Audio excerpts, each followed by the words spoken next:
ఓం నమో నారాయణాయ. మాఘపురాణం 25వ అధ్యాయం. కళింగ కిరాతుడు మిత్రుల కథ. కృష్ణవద మహర్షి జహ్నుమునితో మరలా ఇట్లు పలికెను. ఓయి, మాఘమాస వ్రత మహిమ తెలుపు మరి ఒక కథను చెప్పేదను వినుము. ఎట్టి పాపాత్ముడైనను మాఘమాస వ్రతము ఆచరించి పాప విముక్తుడగునని ఈ కథ తెలిపెదను వినుము. అతి ప్రాచీనమైన ఈ కథ శ్రీహరి కథా మహిమను తెలుపును. పూర్వం ఒక కళింగ కిరాతుడు కలడు.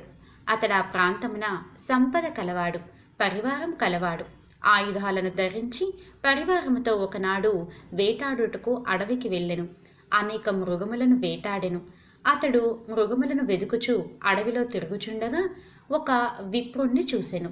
ఆ బ్రాహ్మణుడు నర్మదా నదీ స్నానము చేయవలయునని బయలుదేరెను. మార్గ మధ్యములో ఆయాసముచే ఒక మర్రి చెట్టు నీడలో విశ్రమించి మరలా ప్రయాణము చేయదలచెను. కిరాతుడు అతని చూసి వాని వద్దనున్న వస్త్రములు, ధనము మున్నగ వానిని అపహరింపవలయునని తలచెను. తన వారితో వచ్చి ఈ బ్రాహ్మణుని వద్దనున్న అన్నింటినీ బలవంతముగా తీసుకొనెను. ఓయి, నీవు దాచిన ధనమును ఇమ్ము, లేనిచో నిన్ను చంపుదనని కిరాతుడు బ్రాహ్మణుణ్ణి బెదిరించెను. ఆ విప్రుడును, నేను దరిద్రుడును, నా వద్ద ధనమేమీయూ లేదని సమాధానం ఇచ్చెను. వాని మాటలకు కోపించిన కిరాతుడు ఆ బ్రాహ్మణుని ఖడ్గంతో నరికెను. ఆ కిరాతుడు అచటి మార్గమున ప్రయాణించి వారిని చంపి వారి నగలను ధనమును దోచుకొనుచుండెను. అతడు క్రమముగా అరణ్య మార్గమునే కాక పట్టణ మార్గమున ప్రయాణించు వారందరినీ కూడా దోచుకుని చంపుతూ ఉండెను. వానికి ధనమును సంపాదింపవలెనని కోరిక విపరీతముగా పెరుగుచుండెను. ఇట్టి కిరాతునకు బంగారు నగలను చేయువాడొకడు మిత్రుడుగా ఉండెను. అతడును కిరాతుని వలె క్రూరుడు, వంచనాపరుడు. బంగారపు నగలను చేయుచు దానిలోని బంగారము హరించెడివాడు. కిరాతుడును బాటసారుల నుండి దోచుకున్న నగలను అమ్మమని స్వర్ణకార మిత్రునికి ఇచ్చెడివాడు. అతడును నగలను అమ్మి అందులో కొంత ధనమును తీసుకుని మిగిలిన ధనమును కిరాతునికి ఇచ్చెడివాడు. వీరికి మరి ఒక సూత్రుడు మిత్రుడుగా ఉండెను. వాని తల్లియును అట్టిదే. భర్త మరణించిన పిమ్మట ఆమె మరింత స్వేచ్ఛావర్తురాలు అయింది. ఈ విధముగా ఆ కుటుంబమున కుమారుడు, తల్లి ఇద్దరును కాముకులు, స్వేచ్ఛావర్తనులుగా ఉండిరి. వాని తల్లి చీకటిలో కామతురయ్యి తన విటుడు వచ్చి చోటికి పోయెను. చీకటిగానున్న ఆ ఇంటికి ఆమె వద్దకు రావలసిన విటుడు రాలేదు. అతడు వచ్చునని ఆమె వానికై వేచి ఉండెను. అచటకు ఆమె కుమారుడు వ్యభిచారిణి కాముకురాలైన తనకి ఇష్టురాలైన స్త్రీ కొరకు వచ్చెను. చీకటిలోనున్న తల్లి తాను కోరిన ఆమె అని అనుకునెను. వాని తల్లియు ఆ చీకటిలో వచ్చినది. తాననుకున్న విటుడే అని అనుకున్నది. ఈ విధముగా తల్లియు కుమారుడును ఆ చీకటిలో ఒకరినొకరు ఎరుగక తమకు కావలసిన వారే అనుకునే ఫలితముగా వారిద్దరును ఆ చీకటిలో కలిసిరి. సమాగమమైన తరువాత వారిద్దరును ఒకరినొకరు గుర్తించిరి. వాని తల్లి విచారపడెను. కొంతకాలమునకు మరణించి నరకమునకు చేరి శిక్షలు అనుభవిస్తూ ఉండెను. కుమారుడు మాత్రం నిర్భయముగా ఉండెను. పరస్త్రీ వ్యామోహముచే అతడు తన సంపదన అంతయు పోగొట్టుకొనెను. నిర్ధనుడై కిరాతుణ్ణి చేరి వానికి స్నేహితుడయ్యెను. కిరాతుడు బ్రాహ్మణుని ధనమునకై చంపినవాడు. సువర్ణకారుడును అమ్మి ఇచ్చిన నగలలో బంగారమును దొంగిలించువాడు. శూద్రుడు తల్లితో వ్యభిచరించినవాడు. ఈ ముగ్గురికిని బ్రాహ్మణ మిత్రుడు ఒకడు కలడు. అతడు వారితో కలిసి వారితో పాటు పాప కార్యములను చేయుచుండెను. బ్రాహ్మణుడగుటచే వాడు పౌరోహిత్యమును కూడా చేయుచుండెను. వీరి కలయికతో పంచమహాపాపములు ఒకచోట చేరినట్లు అయ్యెను. బ్రహ్మజ్ఞానిని చంపినవాడు, కళ్ళు తాగువాడు, క్రూరుడు, బంగారమును అపహరించినవాడు, గురుపత్నితో రమించినవాడు, వీరు 5గురును పంచమహాపాతకులు. బ్రాహ్మణుడు కిరాతుడు పంపగా గ్రామాంతమునకు పోయెను. అతడు ఆ గ్రామమున శ్రోత్రియుడైన బ్రాహ్మణొకరిని చూసెను. ఆ బ్రాహ్మణుడి పేరు వీరవ్రతుడు. అతడు రుద్రాక్ష మాలలను ధరించెను. లేడి చర్మము, దర్భలు చేతపట్టి ఉండెను. గోవిందనామములు పలుకుచు తీర్థయాత్రలు చేయువాడు. కిరాత మిత్రుడైన బ్రాహ్మణుడు వానికి నమస్కరించెను. బ్రాహ్మణ్యమును కోల్పోయి దీనుడే ఉన్న వానిని చూసి, నీవు ఎవరవు, ఎక్కడికి పోవుచున్నావని అడిగెను.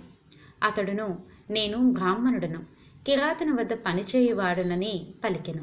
అప్పుడు వీరవ్రతుడు ధ్యానమగ్నుడై ఉండి కనులు తెరచి ఇట్లనెను, ఓయి, నీవు చేసిన సమస్త పాపములను చెప్పెదను, వినుము. నీ యజమాని బ్రహ్మహత్య మున్నగు పాపములను చేసినవాడు, హింసాపరుడు, వానికి బంగారమును దొంగిలించినవాడు మిత్రుడు, వారికి ఒక శూద్రుడు మిత్రుడు, తల్లితో రమించినవాడు. ఇట్లు పంచమహాపాపములను చేసిన వారితో తిరిగి నీ బ్రహ్మతేజమును కోల్పోతివి. పాపాత్ములతో మాట్లాడినను, వారిని చూసినను తాకినను వాడును వారి వలె పాపాత్ముడగును. అట్టి వారితో మాట్లాడక తప్పనిసరి అయినను దర్భను చేతబట్టి మాట్లాడవలెను. అట్టు చేసిన పాపము అంటదు.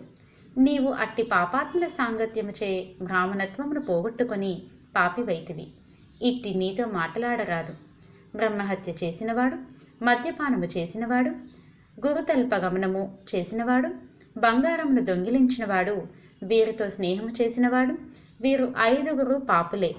ఇట్టి వారికి ఎంత దూరముగానున్నా అంత మంచిది అని వీరవ్రతుడు నిశంకునితో పలికి మిన్నకుండెను. నిశంకులుడును వీరవ్రతుని మాటలను విని భయపడెను.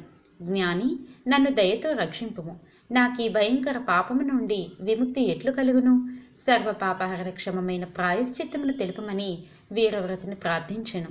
వాని మాటలను విని దయాలువైన వీరవ్రతుడు మనువు మొదలైన వారు చెప్పిన ప్రకారం ప్రాయశ్చిత్తము ఇట్లు చెప్పెదను. నిత్యము నీవు చేసిన పాపములను చెప్పుచూ తీర్థయాత్రలను 12 సంవత్సరముల పాటు చేయుము. ప్రతి ఇంటను బిచ్చమెత్తుకొని ఆ భిక్షాన్నమును తినుచుండము. ప్రతి మాఘమాసమున ప్రయాగ క్షేత్రమున ప్రాతకాల స్నానము చేసి మాధవుణ్ణి దర్శింపము. ప్రయాగ స్మరణముననే ముక్తి కలుగును. స్నానము చేసినచో వచ్చే పుణ్యమును చెప్పజాలను. ఎంతటి పాపాత్ముడైనను మాఘమాసమున ప్రయాగలో స్నానము చేసినచో వాని పాపములు పోవును.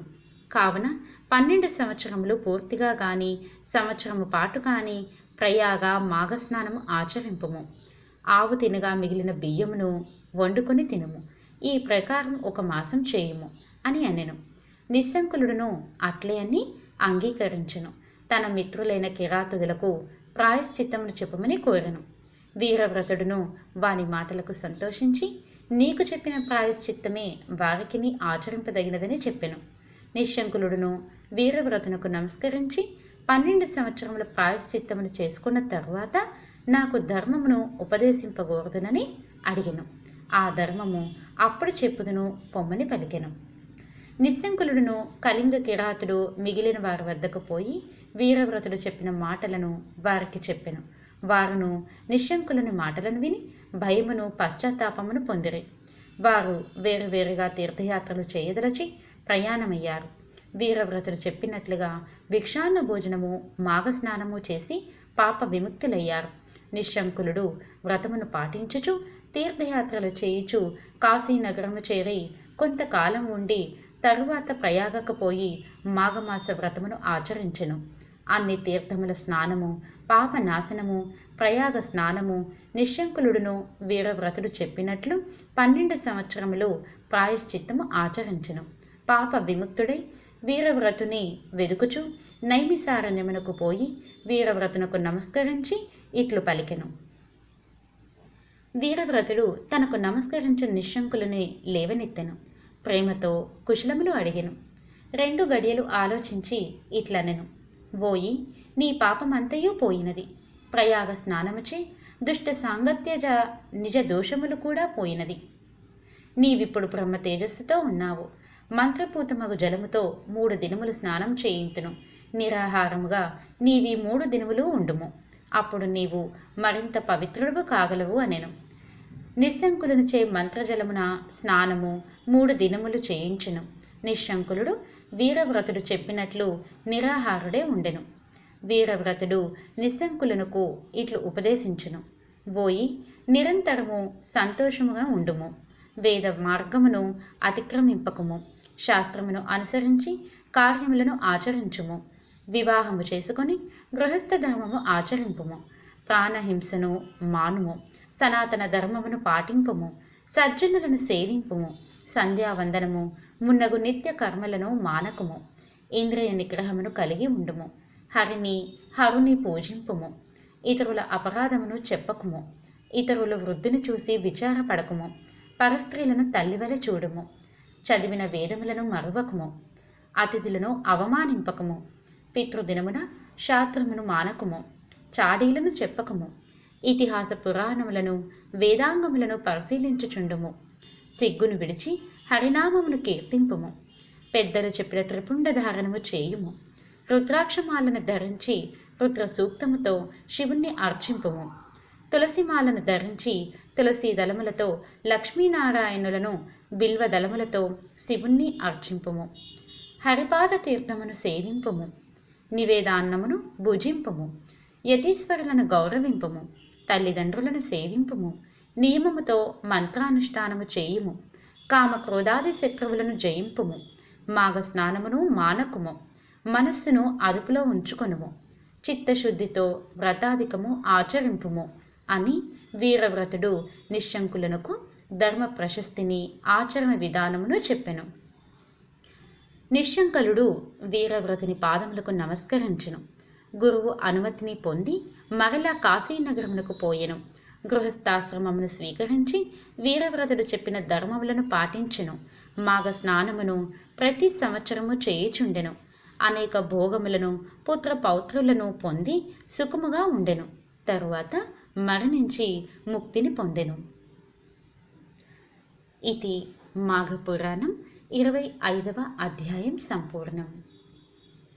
పురాణాలు, సచ్చరిత్రలు, అవధూతుల చరిత్రలు, పండుగ విశిష్టతలు, భక్తి పాటలు, భక్తి కథలు, ఇలా నేను చేసే ప్రతి ఆడియోస్ మీరు వినాలి అని అనుకుంటే యూట్యూబ్లో వినగలరు.